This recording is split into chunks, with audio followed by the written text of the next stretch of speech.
No a teraz čekujte, jak to napoja. Oni to napoja, ja keby ja schvalujem toho honiča. Pozerajte sa na to.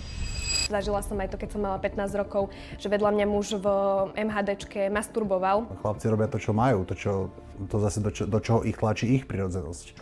Chápeš?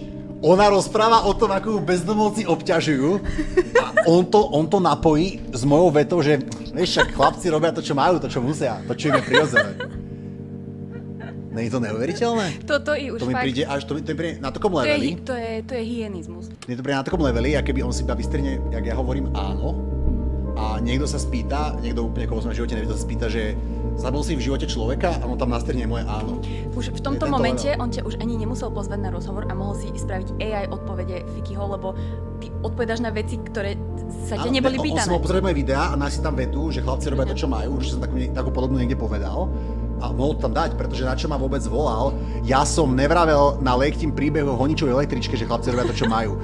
Ja sme sa bavili o tom,